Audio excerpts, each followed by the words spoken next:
शिराळा नगरपंचायतीच्या निवडणुकीत 9 उमेदवारांनी माघार घेतल्यामुळे 17 जागांसाठी 56 उमेदवार तसेच 6 अपक्ष उमेदवार रिंगणात उतरले आहेत।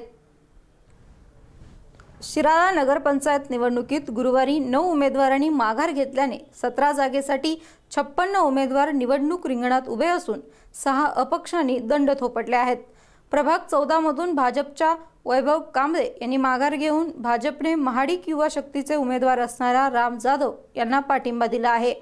शिराळा नगरपंचायतीची निवडणूक काँग्रेस, राष्ट्रवादी, भाजप अशी तिरंगी लढत होणार आहे। या लढतीकडे सांगली जिल्ह्याचे लक्ष लागून राहिले आहे।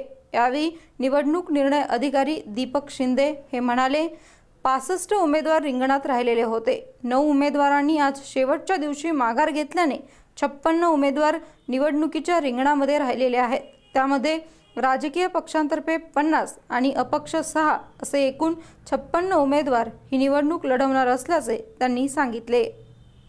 नंतर एकूण 56 उमेदवार या निवडणुकीच्या रिंगणामध्ये राहिलेले आहेत। त्यामध्ये राजकीय पक्षांमार्फत 50 आणि अपक्ष 6 असे एकूण 56 उमेदवार ही निवडणूक लढविणार आहेत। शिराळा नगरपंचायतसाठी आचारसंहिता लागून 15 दिवस झालेले आहेत। नॉमिनेशनची सर्व प्रक्रिया या ठिकाणी पार पडलेली आहे।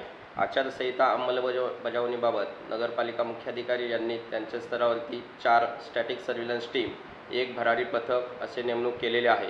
तसेच तहसील कार्यालय शिराळा, नगरपंचायत शिराळा या ठिकाणी तक्रार निवारण कक्ष देखील स्थापन करण्यात आलेला आहे। जर नागरिकांच्या आचारसंहिता भंगाबाबत काही तक्रारी असतील तर त्या ठिकाणी त्यांनी त्या नोंदवायच्या आहेत। या ठिकाणी निवडणुकीच्या संदर्भामध्ये ज्या काही राजकीय पक्षांना परवानग्या द्यायच्या आहेत त्यामध्ये सभेची परवानगी असेल, प्रचार सभेची परवानगी असेल, हे पोलीस निरीक्षक कार्यालय, पोलीस स्टेशन शिराळा यांच्या मार्फत देण्यात येणार आहे।